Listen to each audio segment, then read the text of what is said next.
Now, our original series, Project Home. California has the highest number of fraud complaints related to COVID-19. And in the Bay Area, that means more fake apartment listings. Tonight, Susie Steimel connects with one of these scammers personally and shows us how they'll try to steal not just your money, but your identity.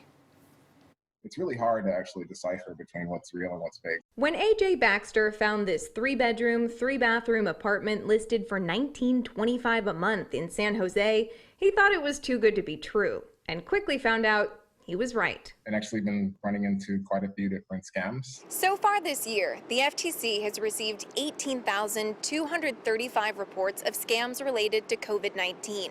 And collectively, Americans have lost $13.4 million to this type of fraud, including fake apartment listings, where scammers use social distancing as a convenient excuse. AJ showed us the series of emails from a suspected scammer named Adam. Off the bat, he tells AJ that due to social distancing, he cannot see the unit in person. He then gets right to the hard sell, pushing AJ to reserve the place before someone else does because other people are showing interest. The most interesting part about it is the price that he had on the property was probably 50% of the market rate. So it was really obvious that something was going on. So AJ asked, is this a scam? Adam was ready with another excuse, this time blaming the federal government, saying the property was initially listed at a higher price, but all homeowners have been asked to lower their rents during the pandemic, which simply isn't true. If a listing sounds too good to be true, it probably is. Captain Dan Pistor with Sunnyvale's Department of Public Safety says requests for personal information are a big red flag. He wants consumers to know social distancing is not an excuse. In many cases, you can tour vacant properties by getting access to a lockbox. Always verify the company is legitimate through their website, email accounts, and by talking to the person on the phone or via FaceTime. Don't respond to listings that require cash or wire transfers, and credit checks are also a red flag. What these scammers will typically try to do is they'll try to get as much of your personal information up front as fast as possible, because that's the goal of the scam, is to grow it into identity theft. Have you seen a big increase in these types of scams? Yes, definitely. Chuck Hattemer is the co-founder of OneRent, a property management startup. We ourselves have been victims of people trying to copy our listings. To fight back, Chuck created a site called scamlord.ai that can help consumers identify a fake post. And so we figured we have the experience and we have a database of all these potential scammers. So why don't we build some technology that can help people detect and stop fake landlords. Chuck sent us an example of a listing that his site flagged as fake. So we decided to let them give us the runaround.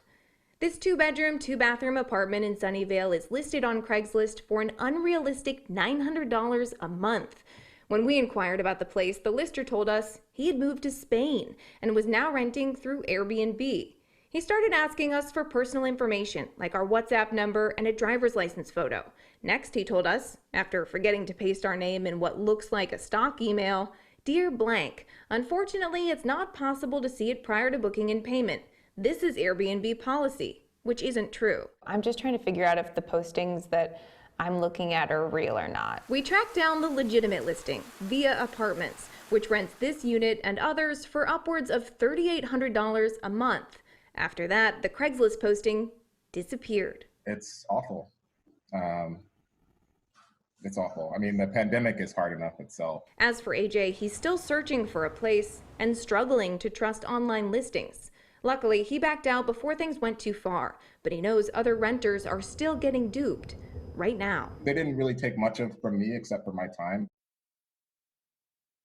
So law enforcement officials tell us that the best way to protect yourself against these scams is to be educated about them. So if you're somebody who's looking for a place, just have a skeptical eye. They also tell us that usually the people who are running these scams don't live in the United States, and that's partially why they're so difficult to catch. Ken and Liz. That's right. They're so difficult. It's all online. They can disappear like that. So what does enforcement even look like? How do you get these people, these scammers that are duping these folks?